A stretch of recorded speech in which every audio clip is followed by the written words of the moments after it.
Hey, what's up, guys? Decided to make another video. This time on City Hunter, the Korean drama.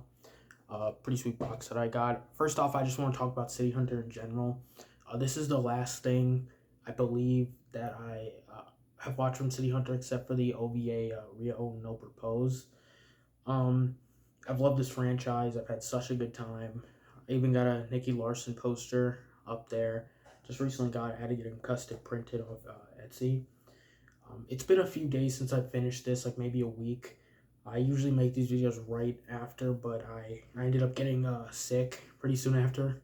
But I wrote a whole bunch of notes, and I'm hoping that that this will be a more informative video compared to what I usually do. So I'll go by explaining what this is, what the connections to City Hunter are, and what I think about it. I'll go into non-spoiler then spoiler. But first of all, it's like I said, a Korean drama about a man named Lee Yoon Sung. This guy who is sent on a mission to get revenge for the death of his father, um, from his adopted father. He was basically raised since birth, like trained and stuff to get revenge, even though he didn't know like it was to get revenge until like they show it in the first episode. But anyway, he's raised by Lee Jin Pyo to, like, as his, he calls him his father, to get revenge on these five politicians who betrayed Lee Jin Pyo and his father, and it got all these people killed when they were sent on a secret North Korean mission to not to North Korea to assassinate generals in retaliation for an attack that they did in South Korea. But once they were sent over there, it's like 21 guys. They decided, like, if this gets exposed, like it'll end a trade agreement, I think it was, with the US. So we have to choose, what's better, this or that. And so they end up choosing, for that, and they kill the 20 guys that are there, and the only one who survives is Lee Jimpyo. So he ends up kidnapping a baby Lee Yoon Sung who was just born like a month ago, right before his father Moo Yeol had to go for this mission. So that's kind of the basic plot. Actually, let me go a little bit further because that's basically just the beginning. So he ends up getting sent to Korea after that, after he finds out like this is a mission for revenge and why he didn't know that it wasn't even his father that was raising him. Um, so so he's like, okay, if we do this mission, then I can live a happy life with you, right? And he's like, yeah, because he's obsessed with revenge, all this stuff. So, which I mean is clear. He literally stole him from like his mother when he was like a month old to do this, which is pretty fucked up. But anyway, so he gets sent to a place called he works at the place called the Blue House, which I think is kind of like the White House. I'm not 100% certain, but he works in this Blue House IT guy. He graduated from MIT, so that's basically it. So his job, he's like undercover to also take out these people, these five politicians, and that's about that's about it. But he also falls in love with a woman named Kim Nana. Even though he's not supposed to fall in love, he's not supposed to have a normal life. He's just supposed to get this revenge. So his father's kind of upset with him. Um, so I think that's about it. The reason they call him City Hunter is because once he takes down the first politician, he doesn't kill them. He doesn't want to create more hymns, as he calls it, like, more people basically just raised for revenge or like obsessed with revenge or whatever. So he decides, I'm gonna expose these people, I'm gonna take them down, but I won't kill them. Like, I won't do that. If I want to be able to live a normal life after this, my hands have to stay clean. So it appears like he's never killed anyone. I'm pretty sure that's how they play it off, and I'm pretty sure anyway. So that's basically the plot here. There's a ton of other characters and a lot of different plot threads. Like there's a pretty big extended cast, like not main characters, but characters that appear.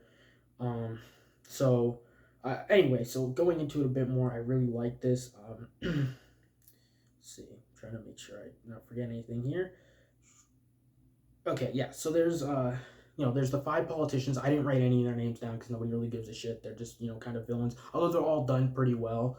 I think they're separate from each other. And how bad they are. I guess they're all kind of pieces of shit except for one, the president, who, it's not a spoiler because it's showed like who the five guys are originally, and then you like see in the future he's the president. Like, I think the second episode or something like that. and there's 20 episodes, and each episode's an hour as well. So it's it's it's kind of a mix, like, of, this mission he has to do, him working at the Blue House, the people around him, and then him falling in love with Kim Nana. And so yeah. So anyway, it had some similar moments to City Hunter, the romance, where he would, make a joke like, "You're not, I'm not attracted to you. You're not a woman." You have like a, I don't know, like an A cup, a B cup. So you're not you're not a woman. Basically, in my eyes, I don't find you attractive. But it also reminded me a lot of like superhero stuff, because he does this, City Hunter, and he's trying to keep his identity a secret. Another main character, which I was mixed on. I liked all the characters to varying degrees. I didn't hate anyone really. But I was starting to hate this guy, the prosecutor, who's basically kind of like a detective kind of thing. That's what they call it in Korea. I was also a little bit confused with Korea, because like they'd use this name like a Jussie or something, and I have no clue what that means. Still, I should have googled it, but they just call different people that and everything. Um, I just don't know exactly like these terms and stuff like that, like I do with Japan, because I've watched a lot of different stuff. Not saying I'm a mass, I know everything, but anyway. So there's a prosecutor known as Kim Young Ju, and I really like him. He gave me, like, I kind of was mixed on him at first, because he keeps going after City Hunter. Basically, he'll drop the guys off at, like, the place to expose them or whatever, and he keeps trying to capture him. And I'm like, these are corrupt politicians. You might not agree with his methods, but what are you doing? Um, and I just found that really annoying. Where, like, at some points it felt like he was going more after City Hunter than he was after these corrupt politicians, which he knew, there were issues with them.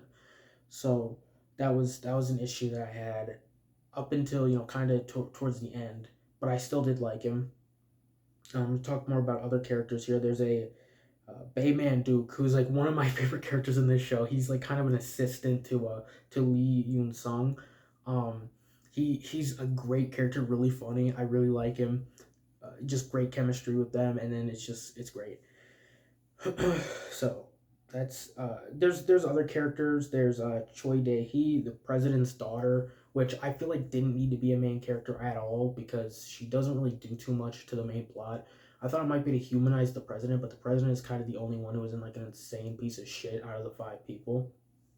So that's pretty much it. I'm gonna try to make sure that there's nothing else, and then I'll go into spoilers, because I can't really go too far here. Let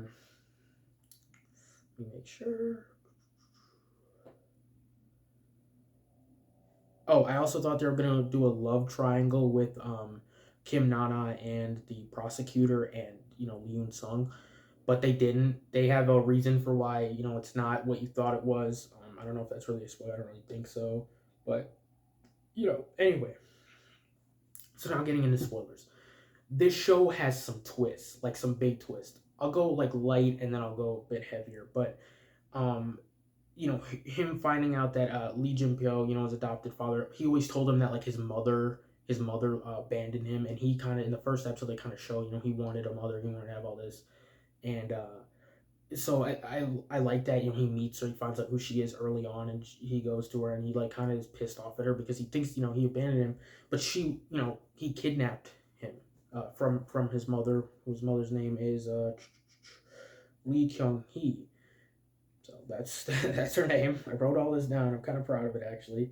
Um, I've anyway. So yeah, I've enjoyed all that relationship going on, and he just kind of progressively, like, he finds out more and more about what his father kind of did to him, like, and how he could have had a normal life, and he just wants to love, like, be in love with Kim Nana and have a normal life, but he constantly is like, you can't do that. He tries to kill Kim Nana a couple times, and then he's finally like, he's like, you come after my family, like, I will take you, like, these people I care about, I'll take you down. um so that relationship was good. Like, they did have a good, like, father son dynamic, and they also had like a good kind of antagonist dynamic there. So that was pretty sweet. I'm trying to think about anything else here, um without getting into the really big twist, which, I mean, might be a bit of a spoiler if there's a really big twist, but yeah, okay. So I'll also go into how Bayman Duke had a photo of Kim Nana. She only appears like at the very end of the first episode, and he had a photo of her. And he also told Lee Yoon Sung to talk, go check on her when you go to Korea. And when they reveal the reason why he, he knows Kim Nana and he has a relationship, which he really didn't. He does say I don't really have a relationship with her, but when they reveal what the connection was, it just made no sense for him to have a photo at all. Um, so I just because it's revealed that I forgot to mention this. Kim Nana's parents were in a traffic accident where her mother died and her father's been in a coma for 10 years. It turns out that when they were in this car accident, which one of the five politicians who also betrayed Lee Yoon Sung's father did that. That he's connected to both of them, and he did that, and he paid. He threatened Baymanduk that if you're out on bail kind of thing for gambling, I'll tell them you were gambling. You'll go to jail unless you say that it was their fault, and this and he felt bad about that. So why was like take look after her, and I kind of get that, but it's like why would you carry a photo of her around like that? That made no goddamn sense to me at all. So that was something where I was like, but most of it like really felt very cohesive. Um, Trying to make sure the music's really good. I forgot to mention that the music is great. The action is pretty sweet as well. He doesn't use guns that often. They show that on the cover a lot. Him with a gun, which it's not even a revolver. It's like, come on, use the gun that City Hunter used. I forget if it's like a Colt Python or a 357 Magnum or whatever it is. I forget, but let's see. Uh, okay, so yeah, I'm gonna talk about some of my favorite moments, and then I'll go like the really big twist. When Kim Nana shoots Lee Yoon Sung, like when he's City Hunter and he's trying to kidnap the guy, I did not see that coming, and that's where they introduced the veterinarian Jin Se Hee, who's also Kim Young Ju's ex-wife, the prosecutor, and she she's the first one who finds out who City Hunter is, which I was it was interesting to see that. I liked her a lot. All these like kind of superheroes gotta have a doctor type shit, and she was good. I wish she was in it more. She's only like introduced in like the sixth episode or something along those lines, and she's in it throughout, but it's kind of middling. But I did like her a lot, so I would have preferred she took over more screen time than Choi Dae Hee did. The president's daughter. So anyway, so that's pretty much uh, a lot of the characters. I also thought that who was it? Choi Dae Hee should have been replaced with Shin Yu. It's literally Shin Ah, like EUH Ah. She's kind of the partner to Kim Nana, who also works. I forgot to mention this. Who also works at the Blue House as a bodyguard, protecting these politicians, which is why she ends up shooting, City Hunter Lee Yoon Sung when he's trying to kidnap the politician to expose him. She doesn't know it's him at that point. They still have that romance going on, but she doesn't know it's him.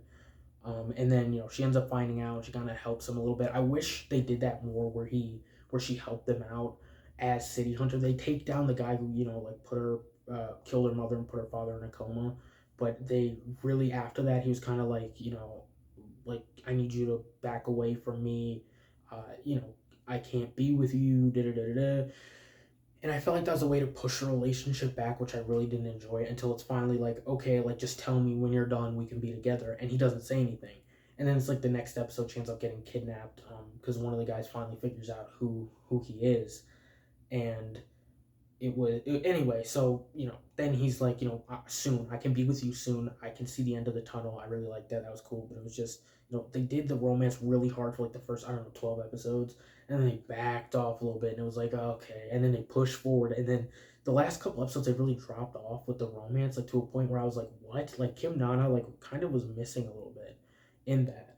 So I wasn't a big fan of that, but she was in the last episode, but the last couple was like she didn't have much to do because it was mostly just him trying to take down these politicians, and him also getting exposed by Lee Yoon Sung getting exposed by Kim Young Ju for being City Hunter. He finally catches him and he points his gun at him. This was an awesome moment, and he points like a revolver at him. It's not even, once again, it's not the City Hunter gun, and he's like pointing a gun at City Hunter. He like walks towards him, and then City Hunter grabs the gun and he's pointing it at him, and then the guy still walks forward a little bit, puts the gun like kind of like to his head right there, and then pulls his mask down. He's wearing like kind of one of those COVID masks, but actually like cloth and stuff.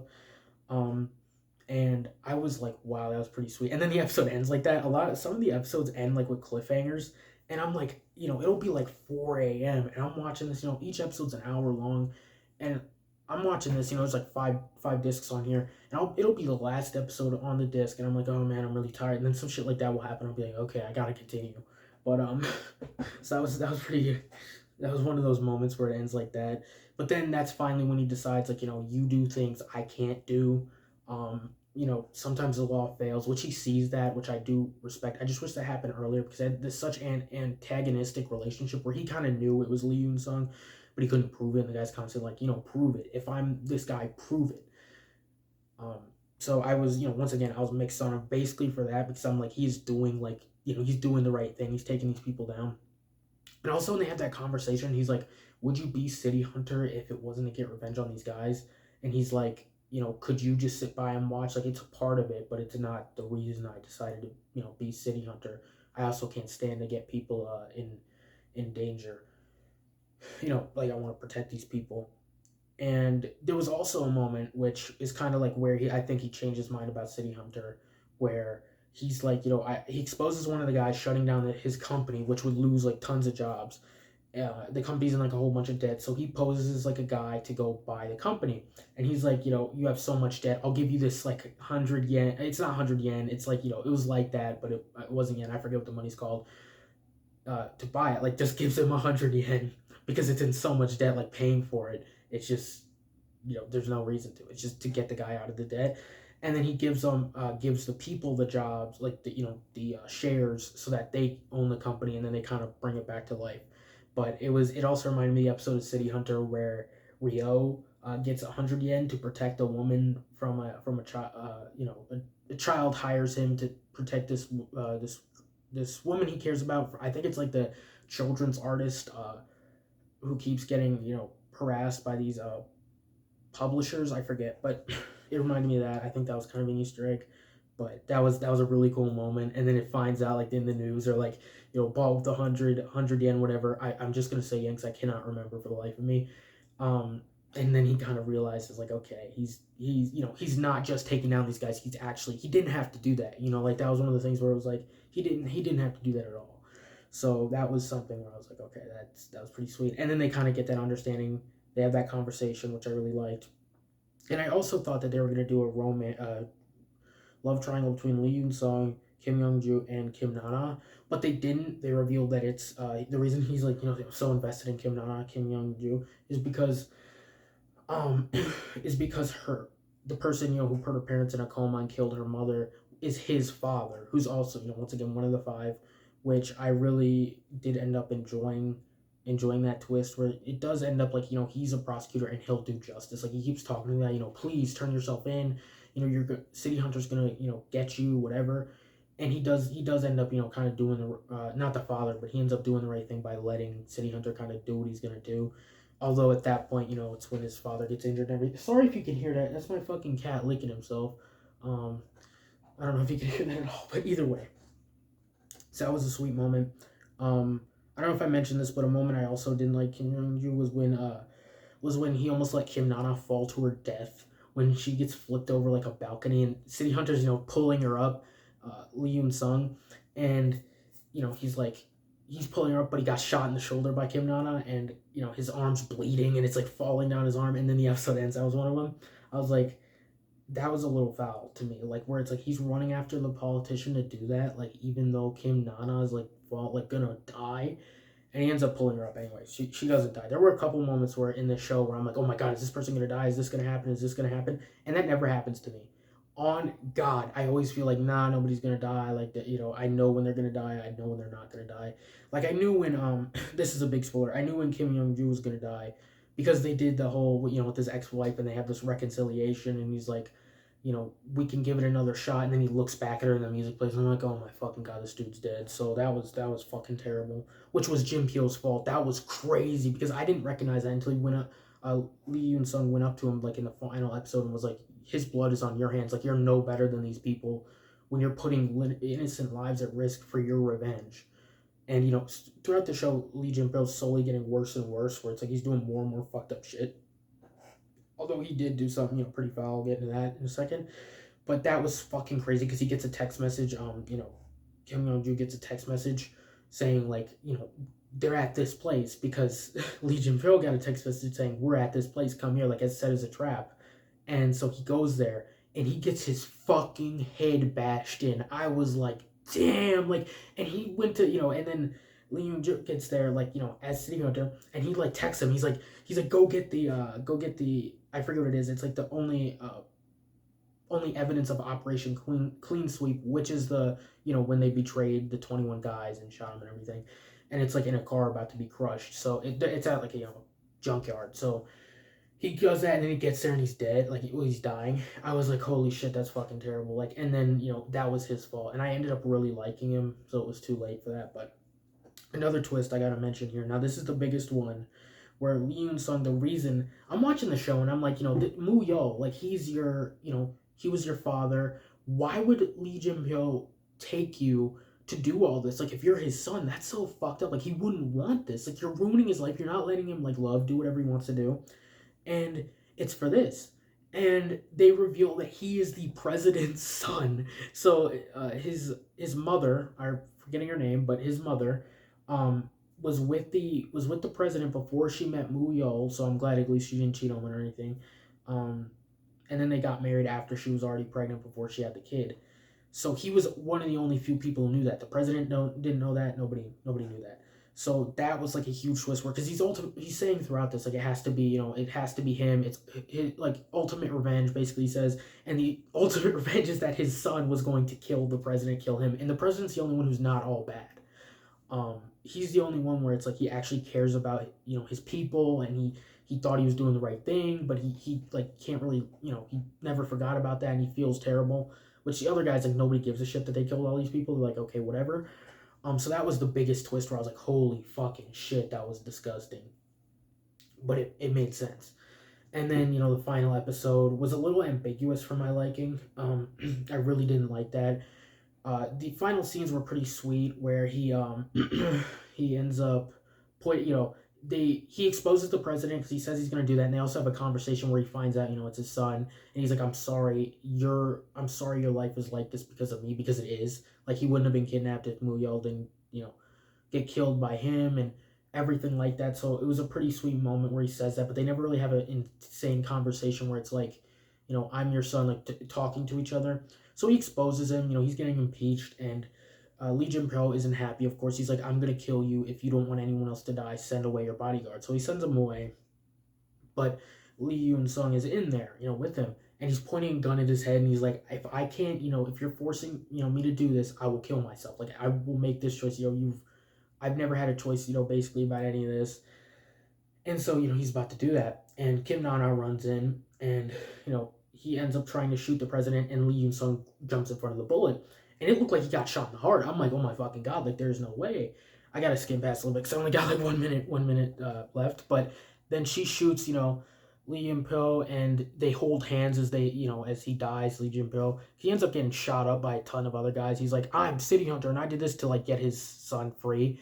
Because at this point, it seemed like kind of everyone knew he was City Hunter towards the end, and just nobody could prove it. Anyway, so then it ends with, like, it seems like both of them are dead, but, he's not. Lee Jin-pyo is dead, but the guy, Jesus, City Hunter.